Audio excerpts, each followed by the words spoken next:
daun salam lagi ditaruh, yang jawab salam timbang separuh. Bu, udah pada makan belum? Belum? Pansan kekit suaranya, Bu. Assalamualaikum warahmatullahi wabarakatuh.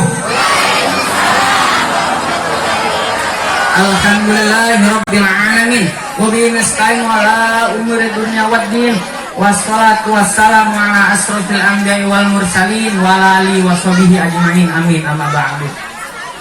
Allah ta'ala fil Qur'anil Karim a'udzu billahi minasyaitonir rajim bismillahirrahmanirrahim inna a'tainakal kautsar fasholli li rabbika wanhar inna syani'aka huwal abtar.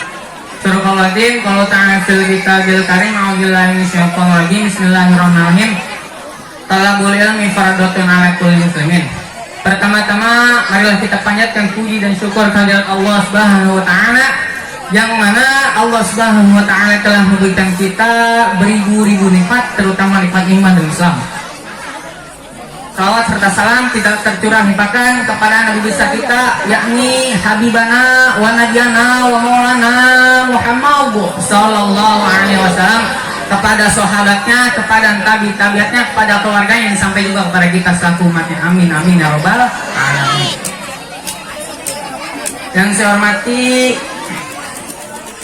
Kiai Haji Husain Jalani, yaitu guru saya, pimpinan Pondok Pesantren Tarbiyatul Inam Putra Subang.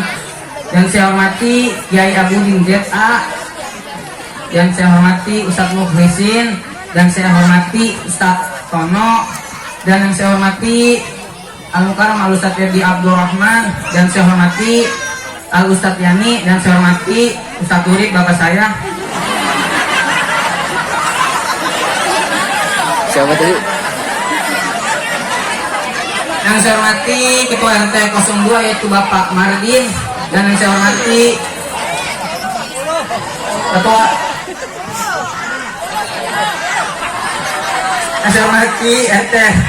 RT 05 yaitu Bapak Kusnadi, dan saya hormati Ketua RT 09 yaitu Bapak Kusnadi. Bu, ini mau ceramah apa mau ngabsen?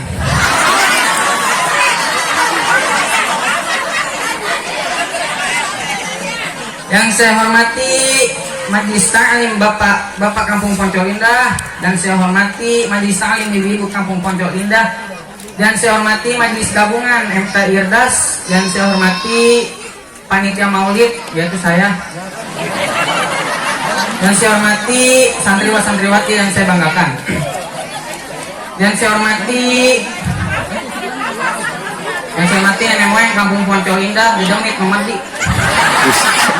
Kita semua nggak mengganggu Pak ya Bu. Saya di sini kandaskan cuma tentang sholat. Allah menaikkan sebuah manusia tentang sholat pertama. As-sholatu imaduddin, sholat itu yang agama. Inama amalu biniat, segala sesuatu tergantung pada niat. Jadi kita kalau mau sholat kudu pakai niat. Sholat gak pakai niat gak sah.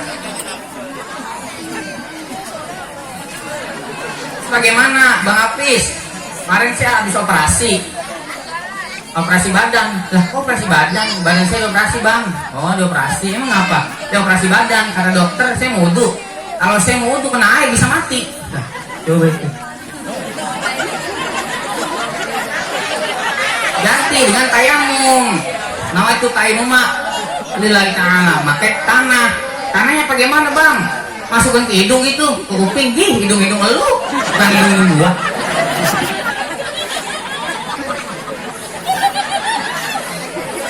Tuh, tentang wudu. Terus gimana? Mau sholat, Bang Apis, kaki saya cantengan. Kaki saya cantengan, nggak bisa duduk. Sholat nggak deprok, nggak bisa nggak deprok. Rebahan, lonjor. Kalau sambil keliling bisa nih. Ada bisu Bang, ada bisul Bang Apis. Lu bisul ternak. sholat dengan menggunakan mata dia habis operasi katarak kon gitu. Dengan menggunakan hati kita degan bae bikin utang.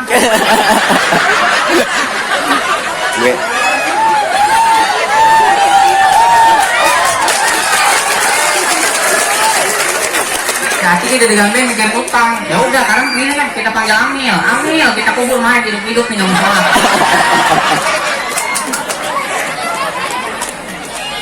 Tuh, sholatnya wajib bu bagi setiap muslim bagaimana yang berakal. Kalau kita nggak berakal nggak wajib sholat. Contohnya orang gila mah nggak ada akal, yang pinggir jalan. Bagaimana orang gila mah kan punya akal. Jadi kalau kita nggak mau sholat, akal kita hilangkan dulu. Jedodin mana kek yang hilang. Jedodin dulu kemana kek bagian hilang. Tuh sholat mah wajib bu, nggak boleh ditinggalin. Saat kita meninggalkan sholat 2000 tahun di akhirat.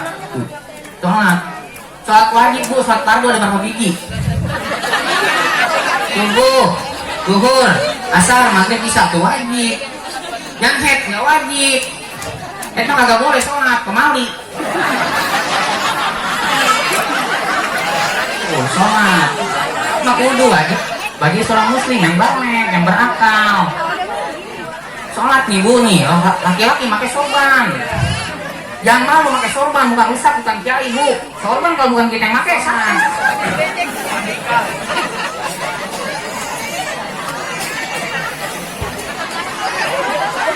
Tuh sholat. Terus yang kedua tentang orang tua. Maaf nih bu, rada lama. Tapi soalnya bu saya ceramah. Soalnya kemarin kan kita kori mulu kan, jadi gitu. Kori terus nggak pernah ceramah. 2 tahun saya kori bu, baru suruh guru saya al setedi suruh ceramah, tapi ceramah manggung gini kayak ceramah, jadi saya ceramah tentang orang tua. Ada seorang pemuda bertanya kepada Rasulullah, ya Rasulullah, manusia pertama yang dimulaikan ibu, lalu ibu, terus ibu, lalu ayah bu. Jadi ibu tiga tingkat dari ayah bu. Ibu, kaulah wanita yang mulia, derajatmu 3 tingkat dibanding ayah. 3 tingkat dari ayah. Kalau disuruh sama ibu yang berkata kemali, nggak boleh. Jangan sombong, ganteng jangan. Tapi cuma ganteng bola dekil mah bu.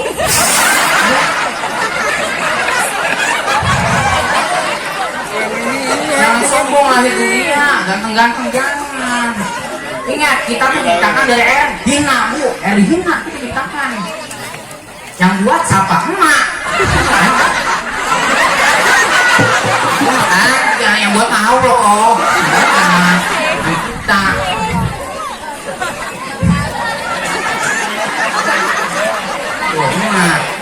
Yang kekarang, anak zaman dulu mah misalnya, anak zaman dulu nih.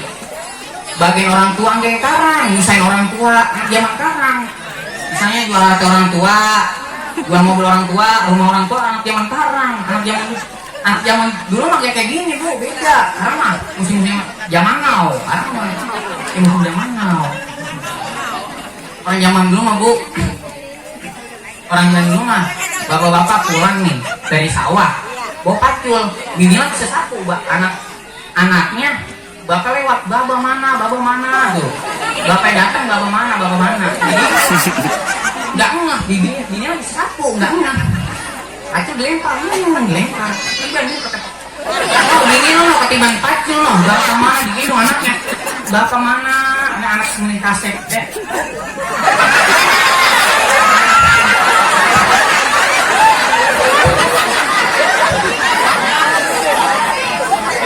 Ya bapak mana katanya, bapak mana, anak kamu ganteng, anak semuanya keseng kata ganteng. Kau kan kecil, itu kan.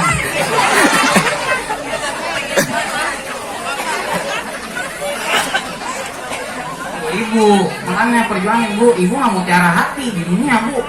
Surga ada sama kaki ibu. Roma Irama berkata, hai manusia, hormati ibumu yang melahirkan juga membesarkanmu. Darah dagingmu dari air susunya apa lagi.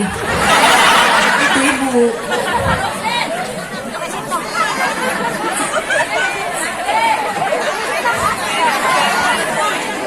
Mana kalau ada kata-kata ibu dengerin, jangan kemali ibu kita, ibu gitu. Kemali kita kalau disuruh, enggak, tong beli micin, suruh mak no beli micin, tuh kata-kata itu kemali ibu nggak boleh. Bantu orang tua tuh nggak boleh bu, nggak boleh. Ya demikian dari saya bu, bentaran banget ini ceramahnya.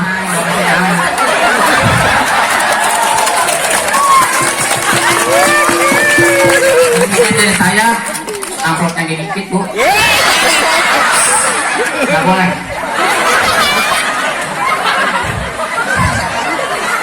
Ya segitu dari saya, nggak banyak bu, ini waktu mepet. Tahu saya kita tahu guru saya katanya waktu mepet bu, katanya acara-acara ini ntar kita nyanyi pun belum sini, yang itu belum nyambutin ini belum, makanya ntar abis ini acara nyanyi pesantren Tarbiyatul Widang di sini ntar ambil gitu. Jadi demikian dari saya, nggak lama-lama, mohon maaf bu, ini gerah bu, kipas nggak nyalain bu, parah banget kita jangan lagi nyala-nyalain.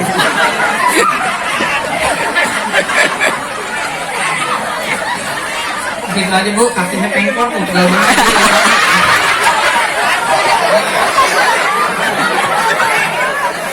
Demikian dari saya minta doanya bu buat santri Tarbiyatul Widang yang pondok pesantren Tarbiyatul Widang di Subang. Minta doanya moga ilmu bermanfaat bu. Kita kampung Poncol bisa jadi kampung santri kiai dah. Amin.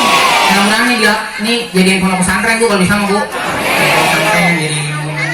Minta doanya moga-moga ilmunya barokah.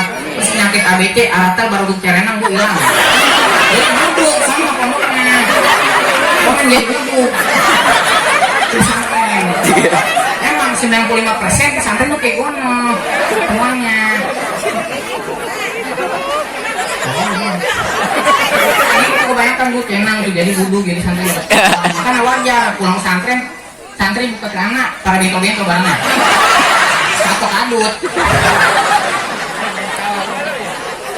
Jadi bu, demikian dari saya. Bila taufiq wal hidayah. Wassalamualaikum warahmatullahi wabarakatuh. Waalaikumsalam.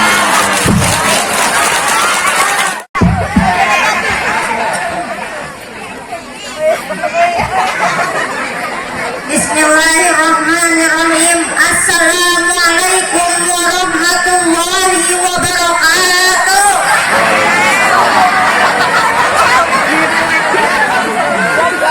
Daun salam, daun jambu biji.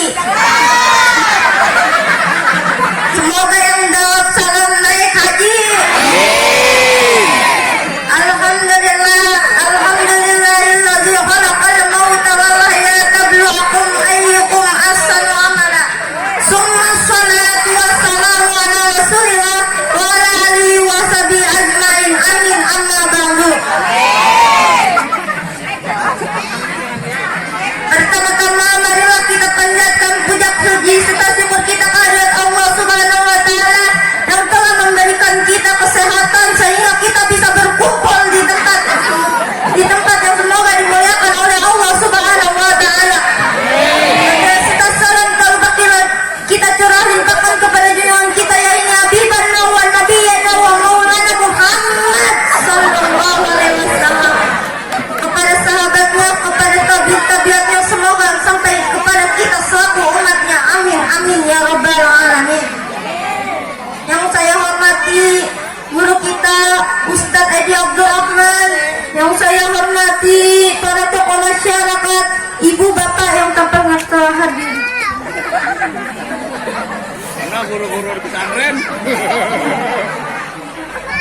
Berdirinya saya di sini, saya akan berpidato tentang keutamaan dan pentingnya ilmu.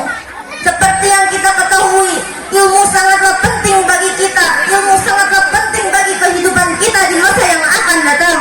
Ilmu sangatlah bermanfaat dengan segala aspek kehidupan. Dengan ilmu, hidup kita akan lebih mudah.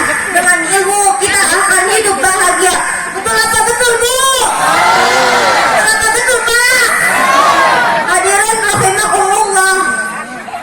Mencari atau menuntut ilmu adalah kewajiban bagi kita.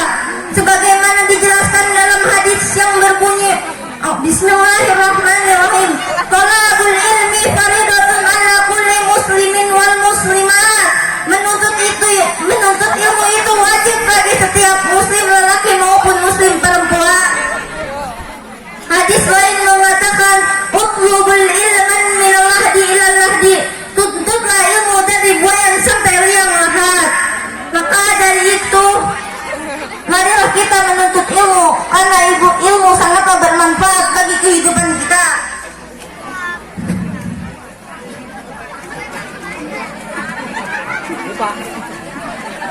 Maka dari itu mengatakan menuntut ilmu itu adalah takwa, menyampaikan ilmu itu adalah ibadah, mengulang-ulang ilmu itu adalah jihad, mengulang-ulang ilmu itu adalah zikir, menyampaikan ilmu itu adalah jihad. Wallahu a'lam, ihdinas siratal mustaqim wa khairul unzur man qala wa la tanzur man qala. Lihat apa yang dikatakan, bukan siapa yang mengatakan, karena kesalahan datangnya dari saya pribadi dan kebenaran adalah milik Allah Subhanahu wa taala. Billahi taufiq wal hidayah wa ridha wal hidayah. Wassalamualaikum warahmatullahi wabarakatuh. Waalaikumsalam. Alhamdulillah, alhamdulillahirabbil alamin, wa bihi nasta'in wa ala umuri dunya waddin, wassalatu wassalamu ala asrofil anbiya'i wal mursalin wa ala alihi wa sahbihi ajmain. Amin, amma ba'du. Pertama-tama yang paling utama, marilah kita panjatkan puji rasa syukur kita kehadirat Allah Subhanahu wa taala, yang mana Allah Subhanahu wa taala telah memberikan kita beribu-ribu nikmat, terutama nikmat iman dan Islam. Salawat serta salam tidak lupa semoga tercurah limpahkan kepada junjungan kita Nabi besar Nabi Agung Yani Habibana wa Nabiyana Maulana Muhammad, pada sahabatnya, keluarganya, tabiin tabiatnya, dan tidak lupa juga kita selaku umatnya. Amin amin ya rabbal alamin. Bapak Ibu hadirin rahimakumullah, Anda memang tidak asing lagi dengan kalimat surga di tapak kaki Ibu. Kalimat ini memang benar adanya. Jika tarik ke belakang, ibu adalah seorang yang rela menanggung kesakitan ketika hamil dan bertaruh nyawa ketika melahirkan. Nabi Muhammad SAW dalam hadisnya pernah menjelaskan bahwasanya ada hamba Allah yang bertanya. Tanya hamba Allah itu adalah siapa yang harus dihormati selain Allah? Jawab Nabi sangat mengejutkan. Nabi menyebut ibu sebanyak 3 kali, lalu menyebut ayah. Begitu istimewanya seorang ibu. Jadi kita semua jangan berkata kepada ibu, apalagi memukulnya. Walaupun salatmu beribu-ribu rakaat, walaupun zakatmu berjuta-juta ganda, walaupun hajimu berkali-kali, tapi saat kau gores hati ibu, surga bukan lagi milikmu. Sekian dari saya, akhirul kalam, wabillahi taufiq wal hidayah. Assalamualaikum warahmatullahi wabarakatuh. Warahmatullahi wabarakatuh.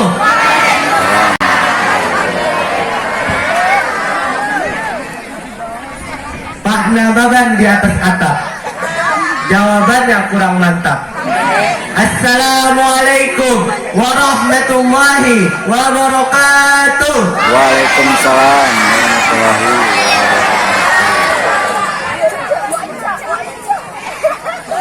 Innal hamdalillah nahmaduhu wa nasta'inuhu wa nastaghfiruh wa na'udzu billahi min shururi anfusina wa min sayyiati a'malina may yahdihillahu fala mudhillalah wa may yudlilhu fala hadiyalah.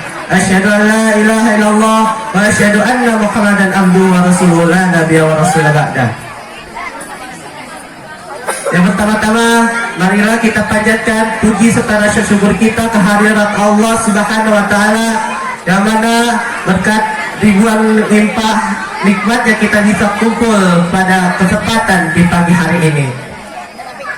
Salawat serta salam tak lupa kita curahkan kepada baginda Nabi Muhammad Sallallahu Alaihi Wasallam, kepada keluarganya, kepada para sahabatnya, dan kepada kita semua selaku umatnya. Semoga kita semua mendapatkan syafaatul uzma di yaumil kiamat nanti. Amin amin ya rabbal alamin. Yang saya hormati Ustadz Edi Abdul Rahman selaku pemimpin Majelis Ta'lim Tarbiyatul Hikmah. Yang saya hormati Kiai Haji Hussein Jailani selaku pemimpin pesantren Tarbiyatul Wildan Putra yang saya hormati Kiai Abudin ZA selaku pemimpin Pondok Pesantren Tarbiyatul Wildan Putri, yang saya hormati Ustadz Mukhlisin selaku guru kami.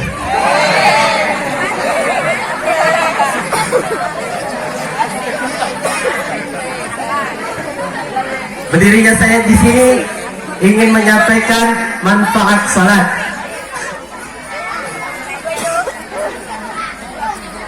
Sebagaimana dalam firman Allah dalam surat Al-Ankabut ayat 45, Allah berfirman, A'udzubillahi minasyaitonirrajim, Bismillahirrahmanirrahim, Inna salata tanha 'anil fahsya'i wal munkar. Sungguh salat itu mencegah daripada perbuatan keji dan munkar. Namun di sini tidak cukup hanya untuk melaksanakan salat saja, namun kita harus mengeluarkan segala gerak-gerik dalam salat kita di dalam kehidupan bermasyarakat, baik zahirnya maupun batiniahnya. Contohnya, tangan seorang yang salat tidak bakalan memukul seseorang. Mulut yang dibaca dalam sholat tidak bakalan mengatakan yang kasar. Kaki yang dipakai untuk berdiri tidak mungkin digunakan untuk melangkah kepada jalan yang bermaksiat. Sholat juga merupakan tiang agama.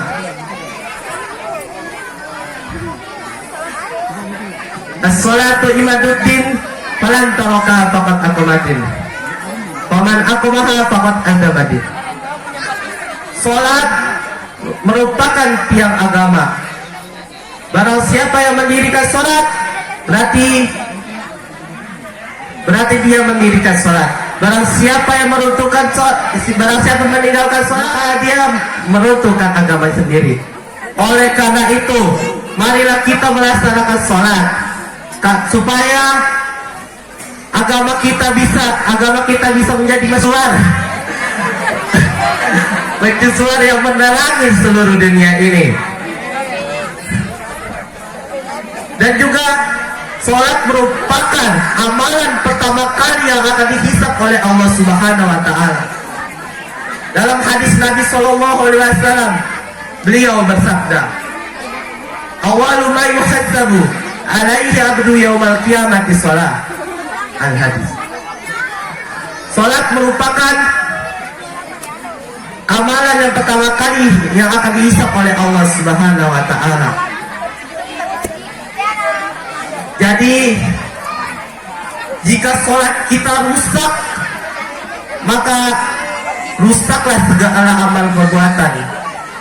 Jika salat kita baik, maka baiklah segala amal perbuatan. Salat ini diibaratkan angka 1 dan amalan-amalan lain diibaratkan angka 0. Jika kita salat, maka akan mendapatkan 1, dan jika kita melaksanakan amal perbuatan lainnya, maka akan menjadi 0. Jadi kita mengerjakan salat dan mengerjakan amal baik jadi 10, 100 dan seterusnya. Jika kita tidak mengerjakan sholat, maka itu hanya nilainya 0 di mata Allah Subhanahu wa Ta'ala. Oleh karena itu, marilah kita menjaga sholat kita supaya kita dianggap Allah sebagai hambanya yang bersyukur. Sabarlah dalam melaksanakan sholat, sabarlah dalam melaksanakan segala amal perbuatan, karena imbalan orang sabar akan bersama Allah. Allah berfirman dalam Al-Quran, Inna Allaha ma'as sabirin. Sesungguhnya Allah akan bersama orang-orang yang bersabar. Sabar dalam melaksanakan sholat, sabar dalam melaksanakan perbuatan baik. Sekian dari saya. Wassalamualaikum warahmatullahi wabarakatuh.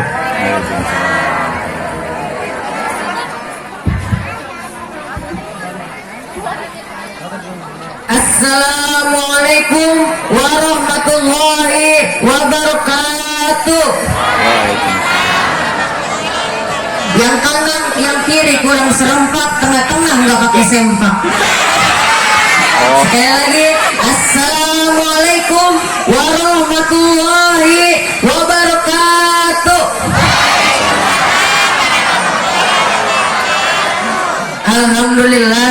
Alhamdulillahirabbil alamin wa bihi nasta'in wala umuru dunya waddin wassalatu wassalamu ala asrofil anbiya wal mursalin wa ala alihi washabihi ajmain amin amma ba'du. Pertama-tama marilah kita panjatkan puji dan syukur kehadirat Allah Subhanahu wa taala yang mana telah memberikan kita nikmat terutama iman dan Islam. Salawat serta salam semoga tercurah melimpahkan bukan kepada Iron Man, bukan kepada Superman, bukan kepada Spiderman, apalagi tukang duren, melainkan Habibana wa Nabiyana Muhammad sallallahu. Tak lupa kepada sahabatnya, keluarganya, tabi'in dan tabi'at tersasa umatnya, amin ya robbal alamin.